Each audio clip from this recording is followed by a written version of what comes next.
This is the training tape for week 4 of the 2022 high school football season. Conference play, for the most part, started last week, and unfortunately, we did not match the intensity of the players on the field. So I'm hoping that, this week we do a little bit better job with focusing on our keys, making the layup calls, and only inserting ourselves in situations where we really need to insert ourselves. This training tape will focus mainly on, we're going to go over a few play on targeting. Then we're going to spend the majority of it on offensive holding, okay, and what constitutes and what does not constitute offensive holding. We'll go through the indicators and how to read those to progress to a hold or a non-hold. And then we're going to end with a few plays on illegal forward pass and how we can handle situations like that. So this first play, I'm going to run it, and you're going to see at the bottom of the screen number 1 come back and blow up that receiver right there. And, we have a situation where you can see right there, both officials have the flag down because they recognize this is an illegal blindside block, which is true. But you can see the viciousness of this hit.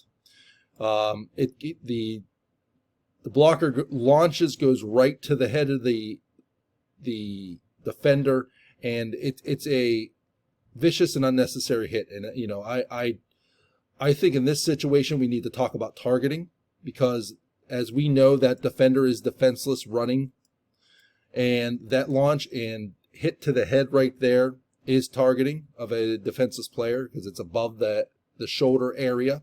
And if you had a discussion about ejection, I would understand it in this situation because of the severity of this hit, because it's out in the open and you can definitely tell the blocker doesn't see him coming, and it's just really unnecessary in this situation. But the crew got it correct. They got the blindside block, which is great. Let's have the discussion with the coach if they ask us why we didn't eject them, and you can see the hit right there. Let's have that discussion, and even the referee gets in on it. Great. And it's great to see 3 flags on an obvious foul like this and the referee looking ahead in this situation. But I think what we need to do, if the coach asks us for an explanation on why we didn't throw the player out or why we didn't have targeting on this situation, we need to have a discussion with that coach and have and talk about what was our rationale, because this does look bad, and it is right out in the open. All right, this next play is another roughing the passer / targeting play, and I apologize. We're going to take a look at what happens to the quarterback here, and the film starts late, so I'll run it through.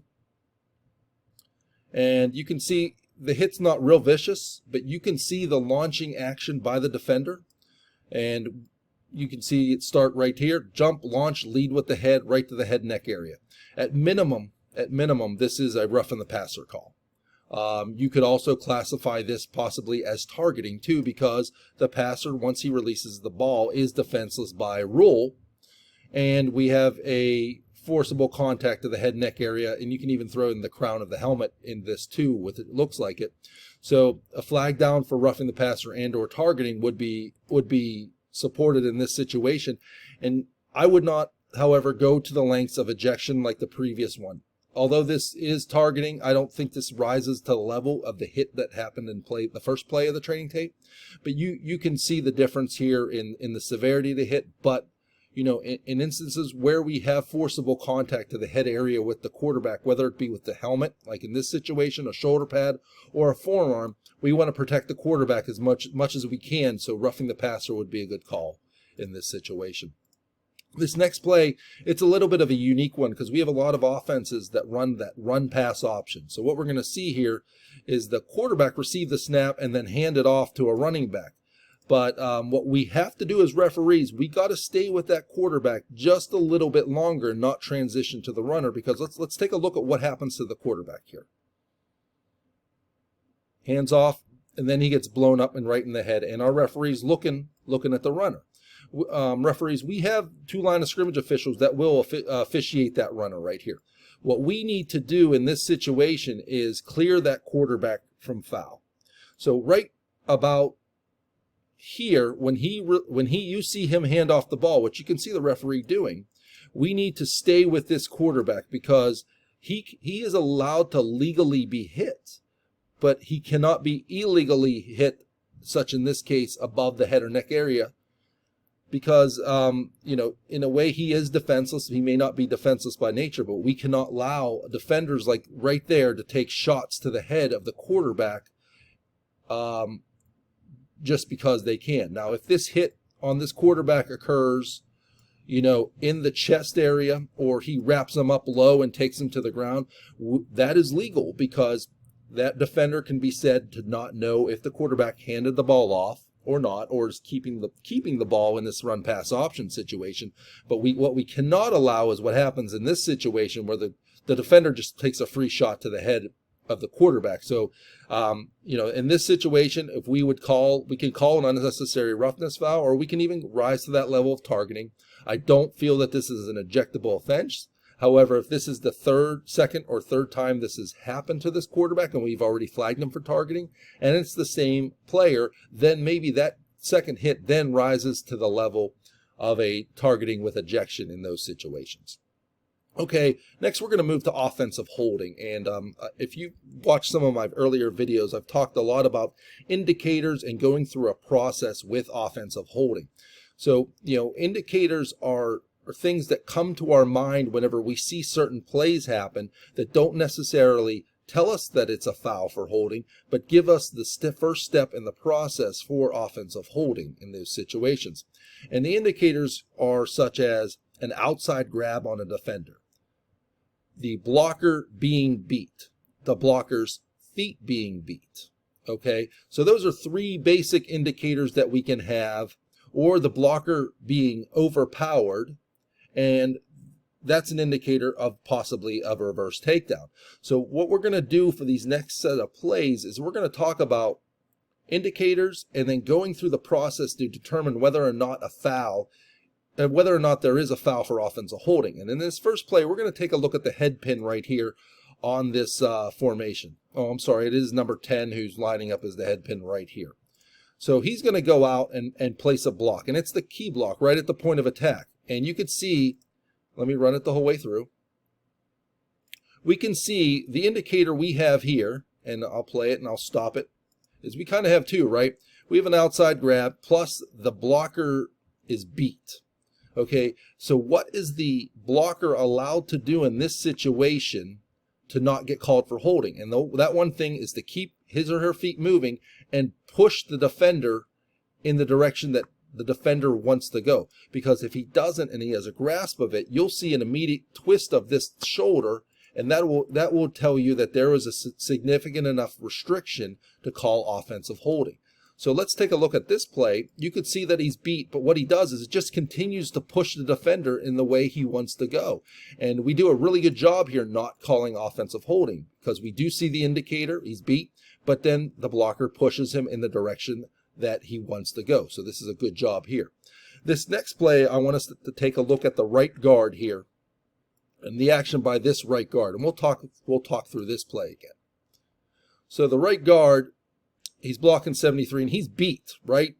And he has his arms around his waist. And you can see in this situation, there is enough restriction because 73, right now he's beat, and you could see the tug of this shoulder and it goes down. That's not an athletic movement because, and what's happening is the umpire can see this perfectly where he's looking, and he sees that pull and he sees the indicator of the blocker being beat.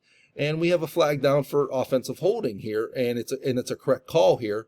So, he read through the process, he saw the indicator, and then he threw the flag for offensive holding. All right, this next play, we're going to take a look at the left tackle. The left tackle is right here, and the left tackle has an automatic outside grab. I'm sorry, it's not the left tackle here. I apologize. It's the center. So we're going to take a look at the center. And the center fires out, and I'll circle the block we're looking at. We're looking at this block right here. So the center has an outside grab, but his feet are good, right? So now the center's beat, and we have a little bit of a jersey pull here. So we see this as the umpire, we possibly see this as the line judge down at the bottom of the screen. So what is so we look for material restriction and effect on the play. Okay, so we always tell when a coach says, well, he's grabbing me, well, the defender has to show that he's being held. And in addition to that potential hold has to cause an effect on the play or effect on the blocker making an attempt to play the ball. So if you watch this block in full speed, yes, he gets pulled, but he fights right through that and makes the tackle. So even though we do have that significant jersey pull, which does stand out to everyone, we don't have a material effect on the play because the blocker was able to fight through the restrictions so easily. So we don't have a restriction for an offensive hold, and we don't call one here, which is a good job. All right, this next play we're going to take a look at, and now I got my notes straight. We're going to take a look at the left tackle here. And in this formation, we know the head linesman's at the top of the screen, so the head linesman has these two players for their key. The referee's over here looking through to the tackle on that side because the referee knows that the head linesman has two keys and cannot help him with the tackle in this situation. So let's watch the action by that left tackle here. He stands up, and there's a new technique being taught, and I want us to be aware of it. So what you saw here was it's the snatch and pull, okay? And what some offensive linemen will do is when they have this outside grab here, what they will try to do is try to get the defense's arm off of them as quick as possible. And they're allowed to do this by disengaging and slapping down through the arms of the defender, okay? So this is why it's very important to see the entire action on this play, because if that happens, the defender could dip its shoulders based on the slap down of the offensive tackle in this situation, which could give the impression that there is a hold. However, in this situation, you can see that the engagement is there throughout the entire time of the block. And he just pulls him directly down to the ground, and that is a foul for offensive holding. It would be a takedown. This next play, we're going to take a look at the right guard. So I'll circle the right guard in this situation. And we'll talk about a little bit what's called an overpower. So you see the right guard go to the second level, kind of outside wrap him, and then drive the defender to the ground. Okay, so what we have is we do have the indicator here, right? Let's rewind it back till we get to the indicator. So we have the indicator right here with the outside grab, and you can possibly say another indicator is the blocker's beat in this situation. So what is the blocker allowed to do? The blocker is allowed to continue to drive his feet and, again, take the defender where they want to go. And that's what happens here. And he just overpowers him and takes him to the ground. And in this situation, we don't have a foul for offensive holding, and we don't call it. So we have a good situation here. These next plays, these next two plays, we're going to talk about double team blocks. Okay? The center and the guard in this situation start out as a double team block, but then you could see initially the guard breaks away from the double team block to block someone else. And we have the center who then takes down the nose guard for an offensive hold. So this, what starts out as a double team block, and I'll freeze it right here, what starts out as a double team block here then progresses to the guard disengaging to go and block this blitzing linebacker. So what the umpire does here is he realizes that he does not get off the double team block too quick. He stays with this center right here, which is great because then watch what the center does. The center then pulls the nose guard to the ground, and we have a foul for offensive holding in this situation. So, umpires, I know we want to get off double team blocks really quick, but we don't want to do it too quick to where in this situation where we have a blitzing linebacker where the guard comes and helps, and then we get off of it, and then we miss an offensive hold here. So this is a really good job by the umpire to recognize that situation. We're going to look at the same two players in this situation, the center and the right guard, and we're going to have a pure double team block here. Okay, so I'll let the play through. We have a pass downfield. It doesn't matter what happens to the pass because we're talking about holding. But we're going to look at the action right here. And these two never separate, okay? What they do is they continue to block that nose guard. And maybe, I'll tell you this, maybe the center pulls him to the ground, but you cannot really tell objectively if 51 does not push him down and has a part of a legal block in this situation. So this is a situation where we want to stay away from this hold, and we do in this situation because it is not a hold with this double team block. When we have a hold on a double team block, the way we will have this is one of two reasons. One of these double teamers pick up the the defender and throw them to the ground. Off his feet, slam him to the ground. The second way is if this blocker is able to beat this double team and get through the gap in the middle between them, and there's an obvious restriction by one or both of the blockers that pulls him to the ground or significantly restricts him from getting to the quarterback. Because most of the time when we have these situations, there are two blockers or one defender. We want to get off these and try to find something else. All right, this next play, we're going to take a look at I think it's the left tackle here, and we'll take a look at what happens here. As you can see that right there, it's that snatch and pull down again, and let's talk about our keys in this situation. All right, so we have a double-double formation, and what I mean by double-double is we have two receivers on the top, we have two receivers on the bottom. So when we know this, even though the referee is on the right side of the quarterback here, that referee knows he's working this offensive tackle on that side because the head linesman is going to be scooting downfield when this key or when his or her key takes him downfield, and he's going to stay with that block. Stay with that run, that receiver. So the line judge knows that he's going to work snap, tackle a little bit longer and then get to his key, which is this person, but he knows that his key has so much extra space that there's nothing threatening him, that he can stay with that tackle just a little bit longer and catch this outside grab and pull down. So the indicator is the outside grab, and he pulls him right to the ground, and this is another good job for getting an offensive holding call. All right, last one in the offensive holding category, we're going to take a look at the left tackle, and in this situation, again, we have a formation where the referee is on the right side of the field. The line judge is going to work this tackle. The head lineman is going to work this. And the referee is going to be working the left tackle. In this situation, you see the left tackle have an outside grab. But, you know, we talked about what are the two things they can do with an outside grab. They can move their feet. Or, in this situation, what this blocker does is position his body in a way, even though with the outside grab, that seals off the block. Okay, so outside grabs don't always equal fouls, and this is another situation where it doesn't equal a foul because he positions his backside or he positions his body between himself and the blocker to allow the running back to get through this hole. And you can see him, once the running back gets there, even if there is a little bit of a grab, he releases right at the right point and allows him to get through the hole. So this is a really good job by this referee to see this and not to call offensive holding. And we'll take a look at it from the end zone view right here. And we're looking at this player right here.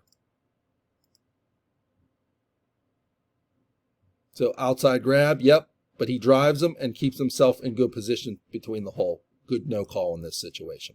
All right, two plays on illegal forward pass. So illegal forward passes, when I mean this by our passers beyond the line of scrimmage, and I know the rule book says that any part of the passer cannot be beyond the line of scrimmage, but we want to make sure it's clear and obvious in any situation where we have the passer across the line of scrimmage. If his pinky finger or maybe his hand on the follow-through claim beyond the line of scrimmage, we do not want to be technical in that situation, just like we're not technical with situations on ineligibles downfield. We sometimes let them go to 2.5 because it's such a tight call. We don't want to be technical. So in this situation, let's see where the ball is snapped. The ball is snapped at it has to be the 7-yard line because our deep guys are back at the pylon where they should be. So the ball is snapped at the 7-yard line, and now we have a receiver rolling, and then he throws about the 5-yard line. And what I like in this situation is if you take a look at the line judge in this situation, he or she is very still, standing right at the 7-yard line. He doesn't get too excited about the quarterback rolling this way. And the other thing I like, you can see the referee looking at this way, right at the quarterback. He doesn't get too excited about the quarterback getting this way because he doesn't want to get back because his sideline isn't threatened. His safety isn't threatened in this situation. So he's holding the 7, knowing that the quarterback has to fully pass him in this situation, which he does, and he starts to throw the ball right about the 5-yard line, and it's clear and obvious that he's downfield. He drops the flag for an illegal forward pass and reports it. So this next situation, what we have is where we kind of lose our bearing where we are, okay? And, you know, this is where team officiating really comes into play, where if we work as a team on the line of scrimmage and even as possibly the referee, we can work to get the best result possible on the field. Okay, so what we have is we'll have a broken play here where the quarterback hands the ball to the running back and the running back then reverses the field. Okay, so where do we start? Well, we didn't establish that, and that's my fault in that situation. The line of scrimmage right here is the 31-yard line. Okay, and we all know the line judge is responsible for the line of scrimmage, but, we have to start to work as a head linesman to start understanding situations such as this, where our line judge could be in trouble and not go quickly downfield. Okay, and why I say this is you'll see in a second. So you'll have the runner reverse field and then expect the unexpected. He throws a forward pass. Okay, and so what we want to do in this situation here, and let's first take a look at what happens with the head linesman. So the head linesman starts to move in the backfield, and I understand a little bit why he or she does that, because we have a play in the backfield. But what I'm going to tell you, wing officials, is just be a little bit patient. If the runner gets tackled here and it's maybe at the 37, 38 yard line, if we're off by a yard or so or half a yard, it's not the end of the world. It's a zip code spot here. And probably with the way the referee is, he can help you with the spot too. But you also have a wing official on the other side of the field that can help you with the spot. So let's just be patient and stay on the line. And why I say that is because now we have a situation where, the line judge could be threatened with safety or being able to see that. So you can have input in this situation if you just stay patient on the line of scrimmage. Secondly, as the line judge, we have to own that line of scrimmage. Okay, and you can tell that the line judge has not moved from the line of scrimmage. So we have a pass forward, and let's just see where it's released, because we started at the 31. It's released. It is forward. It's released about the 36 and goes to the 35-yard line. So we can have input on this situation too. Okay, so this is a team call. This can be a team call, not only with the wings, but with possibly if the referee feels that the pass was across. But I'll caution you, referees, we should not be calling a legal forward pass with a passer beyond the line of scrimmage unless that passer goes about 5 yards downfield and the rest of our crew has a brain fart and does not call that foul on this play. Okay? So let's move on to the next play. We're going to talk about, I think this is the last play in the group, and it's basically it's a DPI play. And I really like this play is because our official didn't overthink this situation. We have a long pass down the bottom side of the field, as you can see, and you could see the receiver just get tackled. And why I say I'm happy that the official didn't overthink this is because we could have, I could see someone tell me that, well, the contact happened behind where the interception happened. Well, we still can't allow this to occur. I mean, the DB just tackles the wide receiver, doesn't even let him get involved in this play, and then there's an obvious interception in this situation. So this is a really nice job of officiating the entire play by this line deep official, and not overthinking a situation in this. And, as you can see, the crew has really nice reverse mechanics here and such. So that's it for the week 4 training tape. Let's try to work on our focus this week. Let's get the big fouls. Let's communicate with the coaches when they ask to be communicated to. Go over to the sideline and have a discussion with them. If then they become abusive or they just don't want to listen to you, you at least allowed them to be heard and then get out of the situation. But let's work on communication and getting the obvious fouls in this week. And if you have any questions, let me know. And I appreciate all the comments and the questions regarding all of these plays on the tape.